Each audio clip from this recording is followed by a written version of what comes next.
সম্প্রতি উলবেড়িয়া থেকে সন্ধ্যায় আচিপুরের দিকে রওনা হওয়া একটি লঞ্চ চড়ে আটকে যায় যাত্রীরা। শত চেষ্টা করেও সরানো যায়নি লঞ্চকে। প্রায় আধ ঘন্টা পরে জোয়ার এলে তবে লঞ্চটি এগোয়। ব্যস্ত সময়ে ভাটা হলে ছাত্রছাত্রী, অফিস যাত্রী, কলকারখানার শ্রমিক পড়েছেন বিপাকে। জেটির বাইরে দীর্ঘক্ষণ অপেক্ষা করতে হয়েছে। লঞ্চ কর্মীরা জানান, ভাটার সময় 4 থেকে 6 বার পারাপার বন্ধ রাখতে হচ্ছে।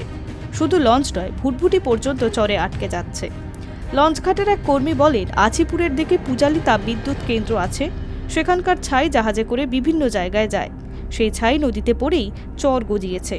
এই ফেরি পরিষেবা দেখভাল করে হাওড়া জেলা পরিষদ। অভিযোগ, তাদের বারবার জানিয়েও কাজ হয়নি।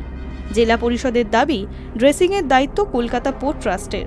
কলকাতা পোর্ট ট্রাস্টের বক্তব্য, নদীর যে অংশে জাহাজ চলাচল করে সেই অংশ তারা নিয়মিত ড্রেসিং করে, কিন্তু বাকি অংশের দায়িত্ব স্থানীয় প্রশাসনের। হুগলির নদী জলপথের পরিবহনের এক কর্তা বলেন, ওই ফেরি পরিষেবা হাওড়া জেলার পরিষদ দেখে, বিষয়টি আমাদের জানা নেই। পরিষেবার কিছু সমস্যা হলে পরিবহন দপ্তর বলতে পারবে। পরিবেশ কর্মী বিশ্বজিৎ মুখোপাধ্যায় বলেন, জাহাজ চলাচলের জন্য পোর্ট ট্রাস্টের যেভাবে ড্রেসিং করে, মানুষের সুবিধার জন্য তা করা উচিত তাদের। নদীর গতিপথ ঠিক রাখতে হলে নিয়মিত পলি তোলা দরকার। এর জন্য সরকারকেও এগিয়ে আসতে হবে, সঙ্গে পূজালী তাপবিদ্যুৎ কেন্দ্রকেও ভূমিকা পালন করতে হবে। উলবেড়িয়া আচিপুরের ফেরি পরিষেবা দীর্ঘদিনের। আগে জেটিঘাট না থাকায় যাত্রীদের কাদা ভেঙেই ভুটভুটিতে উঠতে হতো। জেটি তৈরি হয় কয়েক বছর আগে, চালু হয় লঞ্চ।